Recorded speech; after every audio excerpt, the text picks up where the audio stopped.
Thank you very much for being with us today. We wanted to learn from the whole LGBT movement because it's for us an example of massive, successful scaling up of something that really required a shift in the way that people think, which is the most difficult thing to do. And you've done it in a scale that has also been global. It has affected every country in the world, most countries in the world. So going back to the beginning, what was the gap that the movement saw in order to be able to galvanize people and say, we have to fix this? Yeah. So, I mean, the movement began in 1969. There were LGBTQ organizations that existed before then. LGBTQ people have been around since, all time, really. All time. But really, we see the birthplace of the modern LGBT civil rights movement beginning at Stonewall Inn in 1969, when LGBT people that were sick of being harassed by police, sick of their names being published in newspapers and having to, losing their jobs, losing their housing because they were found out to be at a gay bar, decided to riot for 3 days when police raided Stonewall Inn in New York City. And really that was the spark that ignited this larger movement. And it was really in response to government-sanctioned discrimination, isolation, and marginalization.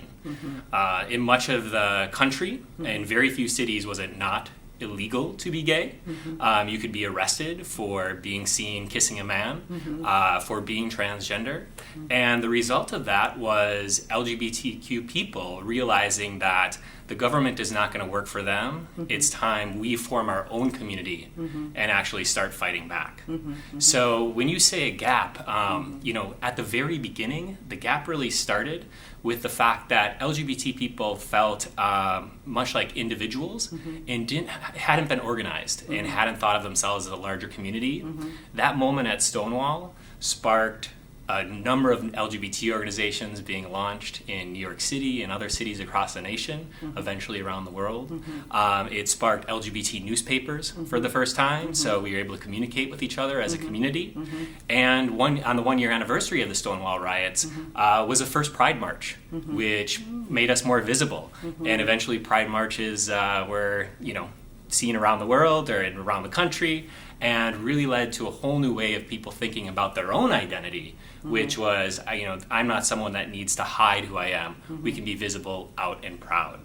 So the community is really that first gap to sort of moving that movement forward. So you recognized each other, you realized that you were not alone. The collective gave you the strength that being alone doesn't give you, and the voice, no? Yeah. And so did you experiment with different ways of being effective in terms of your advocacy? Yeah. So in the beginning, there was a huge divide in the movement about how you proceeded and how you went about trying to become more accepted by society. There was some people who believed that we were sexual revolutionaries and that we needed to change the whole system in order to be part of society. And then there was the other folks in the movement who thought, no, we need to talk to the public and make sure that they understand that we share their values. We want to join their existing institutions, such as marriage, for example. So you really saw that divide. And moving forward, from the very beginning, absolutely. But over time, the folks that believed that the best strategy was to demonstrate shared values to the general public, to demonstrate that we wanted to be part of society as it exists now, they really won out. And you see over time that we really all the movements, all the major organizations that developed around that premise at the national level really were the ones that ended up dominating the LGBT movement overall. And within LGTB, were there also different ways of thinking and different experiments going on? Yeah, absolutely. So the transgender community has always been the most marginalized among us. And for a long time, the lesbian and gay movement actually didn't want too much association with the transgender movement when it was advocating for equality. Transgender people were at Stonewall, and when those riots were sparked, they've always been part of our larger community and an important part of the activism. But when it came to talking about LGBT rights, trans people were often left behind because it was the most easily misunderstood. So quite frankly, earlier on in our community, early on in our movement, trans people were not talked about. We were willing to try and pass non-discrimination laws without them being included. And because of that, they still today have a lot of catching up to do in terms of the rest of our movement and achieving equal rights. What about gay men as opposed to lesbian women? Were gay men ahead of the curve, or? They weren't ahead of the curve in terms of starting the movement. Yeah. They became the most visible piece. And that's related to the same thing we saw with most other social justice movements, where white people tend to have more means, tend to be able to dominate the conversation more. When it came to, as a movement advanced, gay white men came to be the most visible in the media, in television shows. And that really comes back to these, social inequities that we see in every other, in America at large and in the world at large. So gay men didn't... The gay men didn't, push the movement any more forward. It was a really concerted effort, but they tended to dominate the conversation and, quite frankly, the policy agenda. And there were also pivotal moments in terms of public opinion about the movement. Do you have a sense of what were those? Moments where your advocacy, either through certain person coming forward with their own, for example, I remember Ellen DeGeneres show, that was a pivotal moment, or scientists coming forward and said, this is not a choice, this is a genetic, you're born this way. Yeah. Can you tell us about moments like that? Sure. That really, It's been an absolutely dramatic shift in public perception from the 1970s to today. Yeah. I mean, it's an enormous shift from really being branded by the religious right as sexual deviants, morally repugnant sinners, quite frankly, to where we are today, where we have the majority of Americans, including the majority of Republicans, supporting marriage equality. And there's a lot of moments along the way. One of the ones that really stick out to me is the AIDS crisis. Yeah. So early 80s, all of us, a very marginalized community, all of a sudden thousands of gay men are dying every year, and the government refuses to acknowledge or address the crisis. Famously, President Ronald Reagan never actually said the word AIDS during his 8 years in office throughout the 80s. So what happened is all these organizations sprang up and decided on a very confrontational approach. So ACT UP, which had this symbol, or the tagline, silence equals death, ended up throwing the ashes of people who've died of AIDS onto the White House lawn. They threw red paint on the steps of the California State Capitol to symbolize the blood of people who were dying of AIDS. And what that did is it really sparked a visibility and a national awareness that has never ebbed since. So it brought us into, eventually led us to being able to be involved in decision-making processes. Politicians, government players started listening to what we were saying, and that was a huge shift in public perception overall. There's also the more, there's a lot of other moments as well, but one of the things that stick out to me is sort of the media revolution. And we saw that through Ellen DeGeneres, as you mentioned, but also through Will and Grace and a lot of other television shows that started portraying LGBT lives for the first time, ended up making a significant difference in how people were viewed. But the 2000s really is all about a legal revolution as well. So the courts starting to get on our side. Starting in 2000, civil unions being passed in Vermont for the first time. In 2003, finally the Supreme Court made banning gay sex illegal or unconstitutional. We saw a marriage equality decision in Massachusetts in 2004, and then the U.S. Supreme Court a few years ago. And all along the way, the talking about our lives through the lens of marriage and love has really done a lot to change perception, those early perceptions of people as sexual deviants, and instead as real people who want to love and marry the people they care about. In addition to the media, how did you bring along other stakeholders that were important. Yeah, that's a huge important piece for us because we're only 4.5% of the population, depending on who you ask. So because of that, we need allies in order to get things done, and we relied really heavily on allies. So the first group of people generally that we were able to really get on board were women's rights organizations.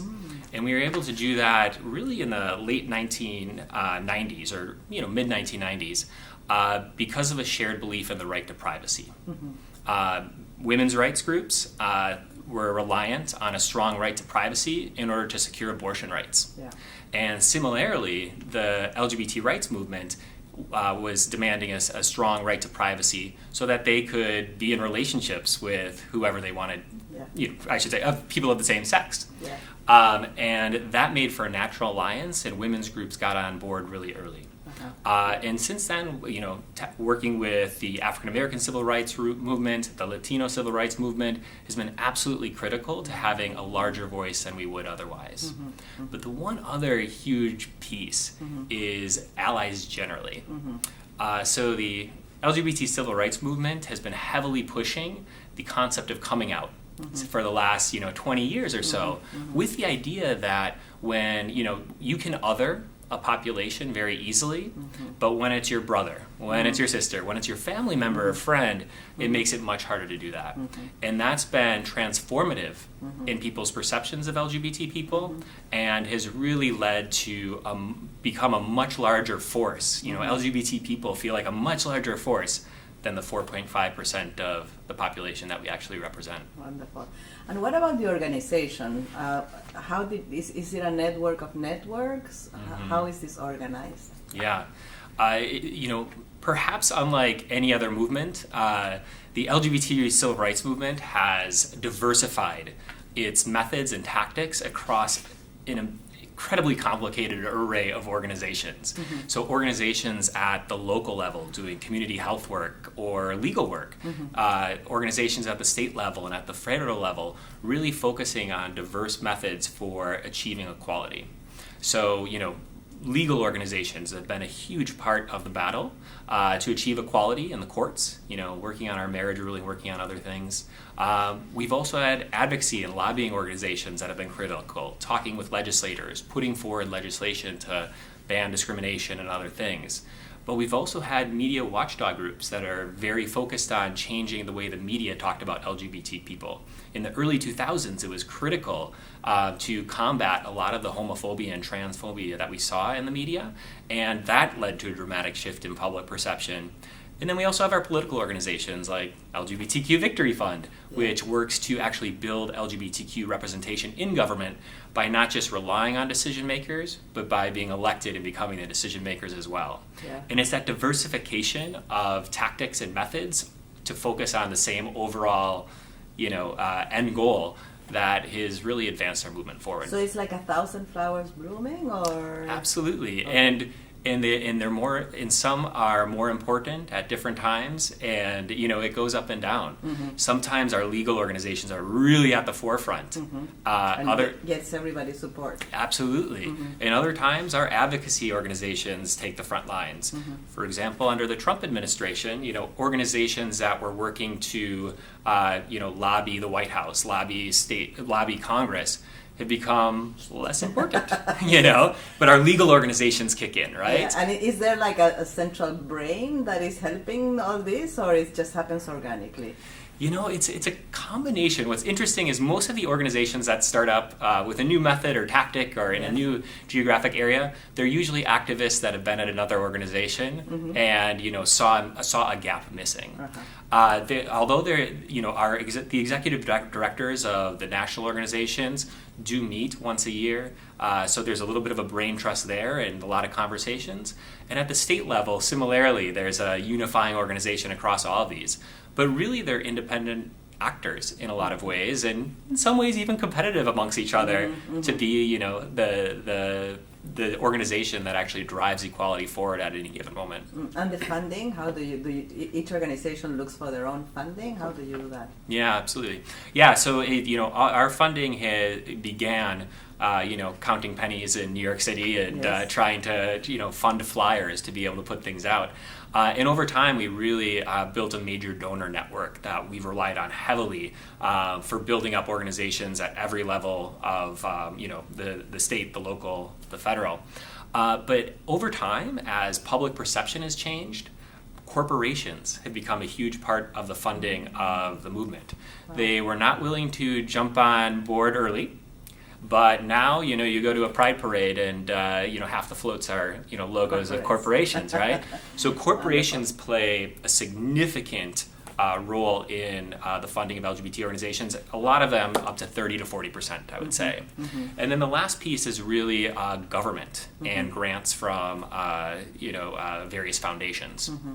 So there's a few foundations that fund the LGBT movement, but government grants was an increasingly important part of people's budgets around health, around work abroad. So the State Department started funding LGBT organizations nationally, internationally, but unfortunately, that is faltered a little bit in recent So years. what I find fascinating about this story is that even though there's no central brain, let's say, but you have been little by little going into all the spheres of power. Mm-hmm. So first, the riots and recognizing each other, then going into different organizations, corporate, political, and without any design.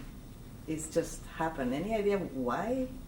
So one of the advantages the LGBT movement has that a lot of other people don't have is our movements, like our people are actually beautifully diverse. Yes. Right. So we're people of color. Yes. We are immigrants. Yes. We are women. Yes. We are trans people. The LGBT movement falls across all these different areas, Yes. and the result of that is a lot of the people in our movement had experience in the civil rights movement, the African American civil rights movement, in immigrant civil rights, in women's rights. And because of that, we had a lot of people with a real knowledge base already when we started launching our own movement. And what's interesting is these new organizations are usually designed to fill a need. So they see a gap and move in. See a gap and move in. Yeah. And because of the movement is actually fairly well funded, you can secure that funding to to start that organization. So you help other organizations that are starting up? Yes. So a lot of the national organizations will contribute to state and local organizations that are starting up. Especially the Human Rights Campaign, which is the largest national LGBT organization, helps fund, get out the vote, helps fund parts of state organizations, local organizations working on specific legislation or policies to address, equality so it's like issues. You're giving startup funds Yes. to others that are... It and what is. about globally? Do you also fund globally? Yeah, so globally, the State Department was funding international LGBT organizations up until 2016. Yes. But we're hopeful that will start up again. Okay. But internationally, it's an interesting time in our movement because when President Obama was in power, a lot of the national LGBT organizations were trying to stay very relevant and started really going into international work. LGBTQ Victory Institute, where I work, we were putting a lot of money into training international LGBTQ leaders to run for office in their countries. HRC, Human Rights Campaign, was putting money into these organizations. What's happened is we've had to start defending ourselves at home again under President Trump. Unfortunately, a lot of that investment that was being made has been drawn back a little bit. Yeah. So the hope is that once we get, equality-focused leadership in the federal government again, that international piece will take off for us. Yeah.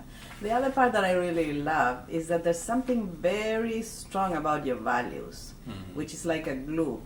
So maybe you don't have the brain, but you have something about your soul that is connecting all of you. Bringing all the skills, yes, but there's something deeper than that. Could you speak to that? There's some generosity, some recognizing of the other that seems to be different. Yeah. So I think there's it's interesting because we are such a diverse community. What really binds us together is, our sexual orientation, our gender identity, and the feeling of marginalization that comes along with it. So I framed it in a negative way, but the actual glue that holds us together is very positive. The camaraderie that you see when you're in a place where there's other LGBT people. It's really a way of connection, a way of bringing people together, and there is a shared value that you automatically question the assumptions of people who are trying to talk in any way negative or in any way overgeneralize other groups of people. We have our bad actors in the LGBT community. Don't get me wrong. Like there's everywhere. people who are Yeah. racist, there's people who are sexist, Yes. but generally speaking, there's sort of a connection with other communities, with communities of color, with women, that automatically binds you because you have that shared feeling of marginalization. And what's most interesting about that is what we see with our LGBTQ people running for office, is they are able to connect with, when they're going door to door, knocking on doors, handing out their pamphlets, they're able to use their sexual orientation and gender identity to connect with a lot of voters on other issues. So able to connect with a black man voter because there's something about that authenticity and shared understanding of marginalization that really resonates in a way that a white straight man knocking on that person's door just couldn't. Yeah. So there's another aspect that I thought maybe. So when you are growing up with a different sexual orientation than the ones that you've been educated, there's a lot of internal searching that must go on until you are able to get the courage to come out.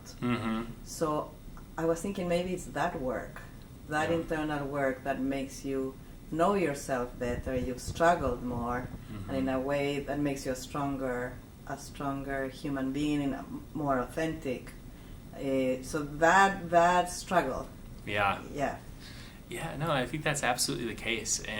And being LGBT is interesting because we're one of the few marginalized groups that can hide our marginalized status, at an early age. Yeah. Not everyone can. Some people are, overtly, more identifiable. Yeah. But I do think there is that element of trying to figure out who you are, recognizing that, at least, up until very recently, that the government, religious institutions, psychiatric institutions are all saying that you are problematic and different, that makes you a more empathetic person.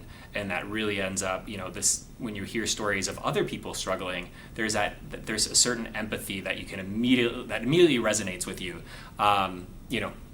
including when our political leaders talk badly about, immigrants at the border or the caravan or whatever else. There's something intrinsic in you. There's something in you that definitely is triggered when you hear that kind of stuff, and it's because you've heard politicians talking terribly about you too. Yeah, I also hear some fierceness as well as the empathy. Yeah. So there's no problem big enough that we cannot partner to, and maybe that comes from the success of the movement. Yeah. Yeah, I mean, I think it's amazing the courage of people that started this movement when they knew that being visible and rioting would have ended up, probably losing your job, maybe losing your family. Yeah. It's amazing when I talk to people who were in their 20s during the 80s in New York City and those big cities where they lost 9/10 of their friends. Yeah. There's something in the fact that those people still were pushing for equality, wanted to move our movement forward, were still courageous and fierce and, realizing that we were on the right path and that we were, right about our mission. That generation of activists were able to overcome everything and do things that we would never thought were possible. And I think they've instilled that in us. Yeah. So when talking about President Trump being elected and the fact that he is rolling back our rights at the policy level and within the bureaucracy, talking to those people that have been through the 80s and the 90s when we were despised by politicians, where we were not a group that was welcome, gives us a lot of fortitude and reminds us of that moral arc bending towards justice that Martin Luther King talked about. Yeah. So how many members do you think you have active in some one or you talked about 4.5% Yeah. of the population. So how many people do you think are active in the movement? That's interesting. I think so. The Human Rights Campaign talks about 4.4 million members within their group, but that's still not the 4.5% of the U.S. population, right? I think that there's an activist spirit in the LGBT community, but really the number that are involved actually in the movement on a daily basis is quite small. Mm-hmm. But there's a certain passion and mobilization that can happen when we're under attack. Mm-hmm. And that's what we've really seen over the last 2 years is that, on a day-to-day, people might not be involved in advancing their own equality beyond telling their stories, which is actually is a huge part of that. Yeah. But when our community is under attack, that's when you really see donations flood in, people signing petitions, people on the ground. But it's hard to quantify with a number. Yeah. So I think Trump changed the game so much, but before Trump, what did you think was your challenge as an organization, given that you've reached so many victories, including marriage equality, but also the AIDS victory? I mean, if you think about it, the achievements have been amazing. Mm-hmm. So what's your challenge then once you've reached all this? So that's something a lot of people are struggling with. A lot of organizations were struggling to explain their relevance, mm-hmm. to be honest. Mm-hmm. But what we saw is that whereas the national dialogue had changed, mm-hmm. The federal government was on our side. Mm-hmm. That was not the case at the state level. Mm-hmm. Mm-hmm. So we actually have very few protections at the federal level right now. Mm-hmm. And if you're living in New York City and you're a gay white man, things are great. Mm-hmm. But if you're in Kentucky and you're LGBTQ, your boss can fire you if you put a picture of your husband on your desk, mm-hmm. right? So we have a lot of work to do, and what we were really doing is focusing at the state level, but it was getting harder and harder to explain our relevance to donors, because donors are in those hubs where things are already good. So and that's also when we started shifting a lot of attention to the international work that I mentioned, because we became a little complacent about our own equality, and people were investing less. Yeah, except Trump, I guess, changed all that. Trump was a terrible effect on our community overall. The one good piece of it is energized people. Yeah. People are feeling a sense of purpose. Yeah. People are angry. People are excited. People are hopeful. And people are running for elected office like never before. Yeah. Just a couple weeks ago, we elected more LGBTQ people than at any other time in our history. This year, we had more LGBT people run at any time in our history. And that's for a number of reasons, but the one you hear most is I saw my community under attack at the federal level, at the state level, and I decided I needed to be in the halls of power too, changing that legislative debate and pushing inclusive policies. So a lot of good has come out of the attacks, but it's still an uphill battle. And when do you think the job will be done? Yeah. So I think what we've learned from other civil rights, social justice movements is that the job is never truly ever done. The African American civil rights movement has achieved enormous gains. We still see problems, criminal justice system, many other areas, right? Health disparities, things like that. So the job's never ever done. For example, with political representation, there's 120,000 elected positions nationwide. LGBT people are in 0.1% of those. So I mentioned earlier, we're 4.5% of the population. So we have tremendous work to do, and we know that representation is power. Mm-hmm. We need to be in the halls of power. We need to have a representative government that's reflective of not just the LGBT community at large, but also LGBTQ people of color, mm-hmm. LGBTQ immigrants, women. Mm-hmm. And, until that happens, which is a long battle, mm-hmm. I think we're still going to be fighting these battles at the local, state, and hopefully less and less at the federal level.